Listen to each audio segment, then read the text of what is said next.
November 1st, 1943, Empress Augusta Bay, Bougainville. The volcanic sand felt coarse beneath Sergeant Milan Grevich's boots as he crouched behind a makeshift defensive position, his eyes scanning the impenetrable, humid green of the jungle tree line for any sign of Japanese movement. In his hands, he cradled something that should not have existed outside the fuselage of an aircraft, something that regulations never intended for the brutal, muddy reality of ground combat.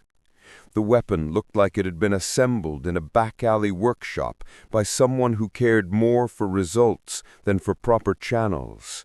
It was an AN-M2 aircraft machine gun, stripped from the wreck of a crashed Dauntless dive bomber, now fitted with a crude, freshly welded bipod.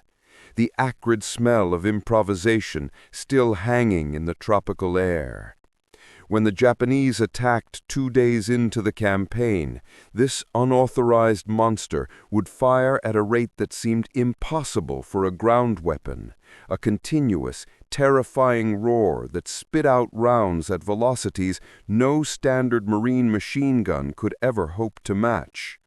What Grevich did not know in that moment was that this act of battlefield heresy, born from frustration and raw necessity, would evolve into one of the most devastating infantry weapons of the Pacific War.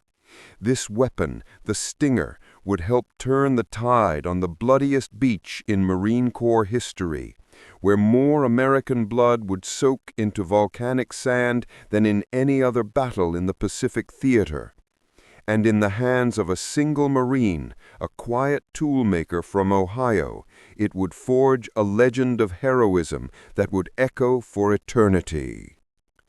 The journey to that moment began not in a laboratory or a government design bureau, but with a fundamental problem written in the blood of Marines who died waiting for adequate fire support. In the brutal island-hopping campaigns of the Pacific, every Marine rifle company was plagued by the severe limitations of its standard light machine gun, the M1 919A6 Browning. While reliable, it was a beast, 32.5 pounds of unforgiving steel that required a full team of men to transport and operate effectively.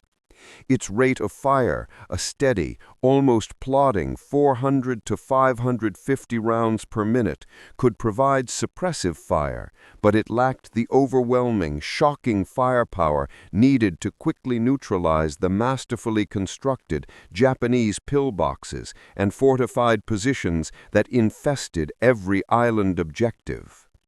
Marines watched their comrades fall while they waited for their machine guns to be repositioned, reloaded, and brought forward. The weapon was adequate for static defensive positions, excellent when mounted on vehicles, but it was woefully inadequate for the rapid, fluid infantry assaults that characterized the fighting in the Pacific. In the dense jungles and across the treacherous volcanic beaches where Marines fought, mobility meant survival and firepower meant victory. The M1 919A6 offered neither in sufficient measure. The tactical reality of Pacific combat created specific, brutal demands that existing weapons simply could not meet. Japanese defensive positions were marvels of military engineering, using natural terrain, coconut logs, and volcanic rock to create mutually supporting fields of fire. A single, well-camouflaged pillbox could pin down an entire Marine platoon, its occupants safe behind thick walls, firing through narrow apertures. The standard response was a slow, costly, and coordinated action. Machine guns laying down suppressive fire while demolition teams crawled forward under withering fire with satchel charges or flamethrowers. But this coordination took time, and on the battlefield, time cost lives. The Browning's relatively modest rate of fire meant that disciplined Japanese defenders could time their movements between bursts, maintaining their own defensive fire even while under suppression. The Marines needed a weapon that could deliver such an overwhelming volume of lead that the defenders literally could not raise their heads to fire back. The weapon's sheer weight compounded the problem. At 32.5 pounds, plus the weight of ammunition, spare barrels, and the tripod mount, a machine gun section required at least 3 men to operate effectively. In the fluid combat of island warfare, repositioning a heavy machine gun under fire was extraordinarily difficult and dangerous. Individual Marines understood this problem intimately. They understood that their survival often depended on fire support that arrived seconds too late, delivered with insufficient volume to effectively suppress an entrenched and determined enemy. Milan Grevich understood this problem better than most. Born in Minnesota in 1924, he had joined the Marine Corps with a machinist's deep practical understanding of how things worked, and, more importantly, how they could be improved. His pre-war civilian training had given him hands-on experience with metal fabrication, with understanding tolerances and stress points, with the practical knowledge of how to modify existing equipment to perform new functions. When Grevich volunteered for the newly formed Marine Parachute Battalions, the elite Paramarines, he brought with him not just physical courage, but mechanical ingenuity. The Paramarines were an experiment, an elite unit designed to wreak havoc behind enemy lines. They trained harder, fought fiercer, and thought differently than conventional Marines. They attracted a different breed of Marine, innovators, freethinkers, and problem solvers who were encouraged to find solutions where regulations saw only obstacles. In a conventional unit, a sergeant modifying government property without authorization might face a court-martial. In the Paramarines, that same sergeant's initiative might be rewarded with approval and support. This unique institutional culture created the perfect environment in which the stinger could be conceived. That environment met its catalyst when Grevich first encountered an AN-M2 aircraft machine gun during the Bougainville campaign. By late 1943, as American air superiority grew, these .30 caliber weapons were becoming surplus equipment. Stripped from crashed or obsolete Dauntless dive bombers, they were available to anyone with the ingenuity to see their hidden potential. The AN-M2 represented everything the standard M119 was not. Where the ground gun weighed a back-breaking 32 pounds, the aircraft version was a mere 21 pounds. But the real revelation, the number that changed everything, was its rate of fire. Where the standard Browning chugged along at 500 rounds per minute, the AN-M2 could achieve an incredible 1,200 to 1,500 rounds per minute. This blistering cyclic rate was possible because aircraft machine guns were cooled by the high-velocity slipstream of flight, an advantage they would not have on the ground. The weapon had been designed for rear-facing defensive positions on bombers, where gunners needed maximum firepower in brief, seconds-long engagements against attacking fighters. Its original configuration, with awkward spade grips and solenoid triggers activated by electrical switches, made it completely unsuited for ground combat. But its core performance offered revolutionary potential. An enterprising Marine from New York, Private William Colby, was the first to see the opportunity. During the early days of the Bougainville campaign, he salvaged an AN-M2 from a crashed plane. His modification was crude but functional. He left the spade grips intact, but added a simple bipod. when Japanese forces attacked his position on November 3, 1943. Colby's creation unleashed a level of firepower that shocked both sides. The psychological impact on the Japanese attackers was profound. They had grown accustomed to the rhythmic, almost predictable fire of American machine guns. Colby's weapon shattered this learned behavior. It produced not the familiar staccato bursts, but a continuous, roaring tear, like fabric being ripped apart at an enormous scale. It created an almost solid wall of lead. Grevich watched Colby's improvised weapon in action and saw not just a field modification, but the beginning of something revolutionary. He, along with another Paramarine, Private First Class John Little, set to work on what would become the first true Stinger. They began with a salvaged A&M-2. The awkward spade grips, useless for a prone infantryman, were discarded.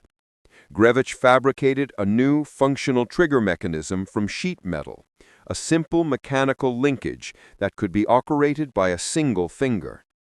For a stock, they cut down an M1 Garand rifle buttstock, carefully hollowing out the solid walnut to fit the machine gun's unique buffer tube. From a Browning automatic rifle, or bar, they took the bipod and the rear sight. Every Marine was already trained on the bar. Using its components meant the Stinger would feel familiar, reducing training time. The result was a Frankenstein monster of a weapon, an amalgamation of 3 different guns held together by ingenuity and necessity. It was 40 inches long, weighed 25 pounds, and could be fed by a 100-round ammunition box. It was ugly. It was unauthorized, but when Grevich test-fired it, the results were breathtaking. A 3-second burst would send nearly 75 rounds downrange, 3 times the volume of the standard Browning. This was the weapon the Marines desperately needed. However, the Stinger Grevich and Little built on Bougainville never saw combat. The fighting concluded before they could properly test their creation. Soon after, the Paramarine battalions were disbanded in early 1944. The strategic realities of the Pacific, with its vast distances and small island targets, had made large-scale airborne operations impractical. The elite Paramarines were scattered across the Marine Corps, spreading their culture of innovation. Grevich found himself reassigned to G Company, 28th Marine Regiment of the newly formed 5th Marine Division. This new division was being built around cadres of former paratroopers, inheriting their culture of aggressive, unconventional problem-solving. Throughout 1944, as the division trained at Camp Pendleton and later in Hawaii for an unknown, top-secret amphibious assault, Grevich grew increasingly frustrated. The Marine Corps still hadn't solved the firepower problem. During training exercises, he watched as machine gun crews struggled to keep pace, as demolition teams were pinned down by mock pillboxes. He knew a better solution existed because he had built it. Grevich approached his company commander with a radical proposal: "Let me build more Stingers."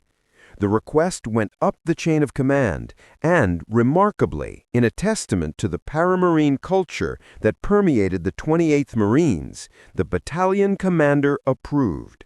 It was an unofficial, off-the-books authorization, a commander betting his career on the ingenuity of his sergeant and creating a paper trail that would protect Grevich from a court-martial. In Hawaii, Grevich and Little went to work once more, scouring air bases for crashed planes and surplus parts, developing relationships with Navy and Marine Corps aviation personnel who were willing to look the other way. The construction process was painstaking.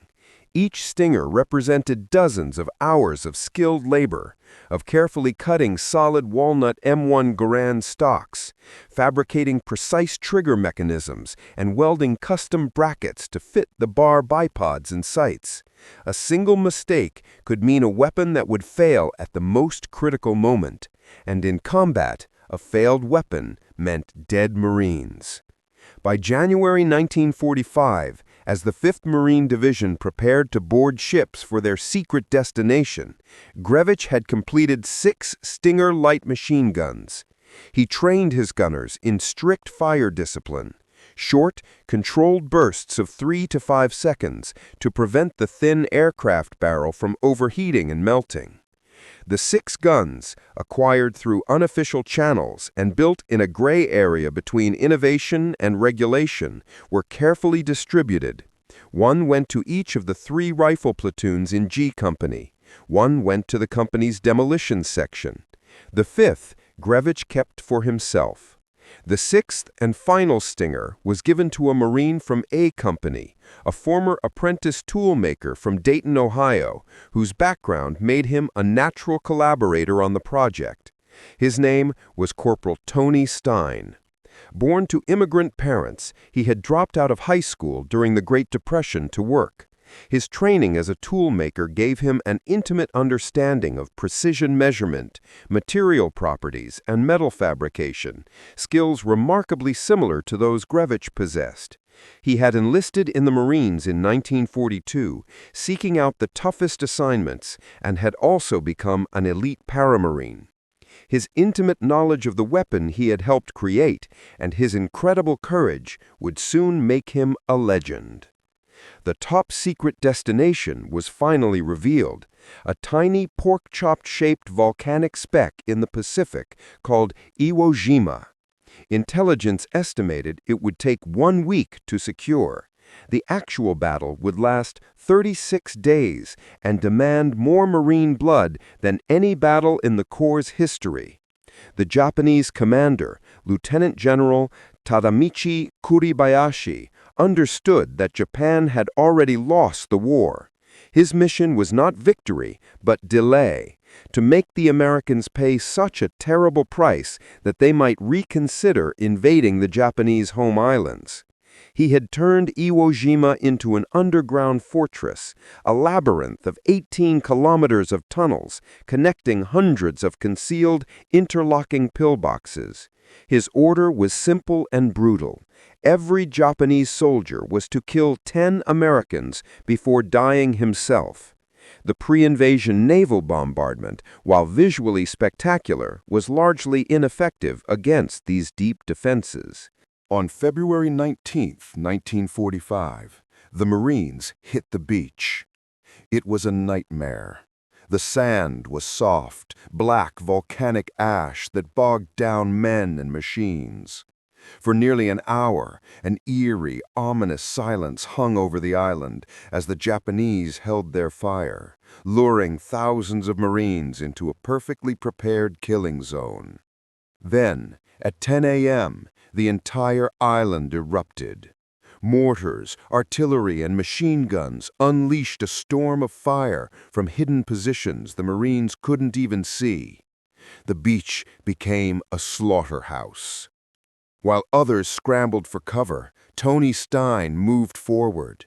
Carrying his 25-pound Stinger, he provided covering fire for his pinned-down platoon. The weapon's incredible rate of fire shocked both sides. The sound, that continuous tearing roar, was unlike anything the Japanese had ever heard. When his comrades were pinned down by a particularly vicious machine gun nest, Stein did the unthinkable. He stood up, in full view of the enemy, deliberately drawing their fire to himself. It was a calculated act of supreme courage. By making himself the target, he forced the hidden Japanese gunners to reveal their positions with their muzzle flashes. Once he located a pillbox, he charged it, firing the Stinger from the hip in short, controlled bursts. The sheer volume of fire pouring into the pillbox's narrow firing slit gave the defenders no chance to return fire. One by one, he took them out. But the Stinger consumed ammunition at an alarming rate. When he ran dry, Stein made a decision that defied every survival instinct. He kicked off his boots and his helmet to save weight and sprinted, barefoot, 400 yards back across the fire-swept beach to retrieve more ammunition. He made that run 8 times. 8 times he ran through hell. And on every single return trip, he found a wounded Marine and carried or assisted him back to the relative safety of the aid station on the beach. During these frantic hours of combat, Stein personally killed at least 20 Japanese defenders and single-handedly destroyed multiple pillboxes, allowing his platoon to finally move off the beach. His Stinger was shot out of his hands twice by enemy fire, but each time he retrieved it, performed field repairs, and continued the fight. The battle for Iwo Jima would rage for 36 more days of unrelenting horror. The Stingers proved invaluable, their concentrated fire suppressing pillboxes long enough for demolition teams to get close. On February 23rd, Marines raised the flag on Mount Suribachi, a moment of triumph captured in the most famous photograph of the war. But the fighting was far from over. Tony Stein, wounded during the fight for Suribachi, was evacuated to a hospital ship. But when he heard his company was being decimated in the desperate fight for a position known as Hill 362A, he left the relative safety of the ship and returned to the front line. He could not stay safe while his brothers fought and died. On March 1st, 10 days after his incredible actions on the beach, Tony Stein volunteered to lead a 19-man patrol to scout the Japanese positions that had his company pinned down. He carried his Stinger, the weapon that had become his signature. After locating and engaging one pillbox, a Japanese sniper from another concealed position found him. A single shot struck true, and Tony Stein, just 24 years old, was killed instantly in the black volcanic sand. For his conspicuous gallantry and intrepidity at the risk of his life, above and beyond the call of duty, he was posthumously awarded the Medal of Honor. His citation, in an unprecedented acknowledgment of battlefield innovation, specifically mentioned his personally improvised aircraft-type weapon. After the battle, the 6 Stingers disappeared from the historical record, likely collected and destroyed by an institution uncomfortable with non-standard equipment. They existed for only a few months, were used in combat for only 6 weeks, and were built by a handful of resourceful Marines who saw a problem and dared to fix it. Milan Grevich, the man who created the weapon, survived the war and returned to a quiet life in Minnesota, never seeking recognition for his life-saving innovation. The Stinger never became official. It never appeared in a weapons manual. But for 6 brief weeks on the bloodiest beach in Marine Corps history, it gave the men fighting and dying in the volcanic rock a weapon that helped them survive, helped them win, and helped them forge a legend. It was a testament to the idea that sometimes the best solution is the one you build yourself, that regulations exist to serve the mission, not the other way around. In recent years, interest in the weapon has grown, with functional replicas being built for television and examined by firearms experts, introducing a new generation to this forgotten piece of history. But no replica can capture the story of what it meant to carry that weapon through hell, a legacy measured not in procurement records, but in the Marines who came home because someone dared to build something better. 6 improvised weapons, 6 weeks of combat, 1 Medal of Honor. It was the machine gun that shouldn't have existed, a testament to the ingenuity and fighting spirit of the United States Marine.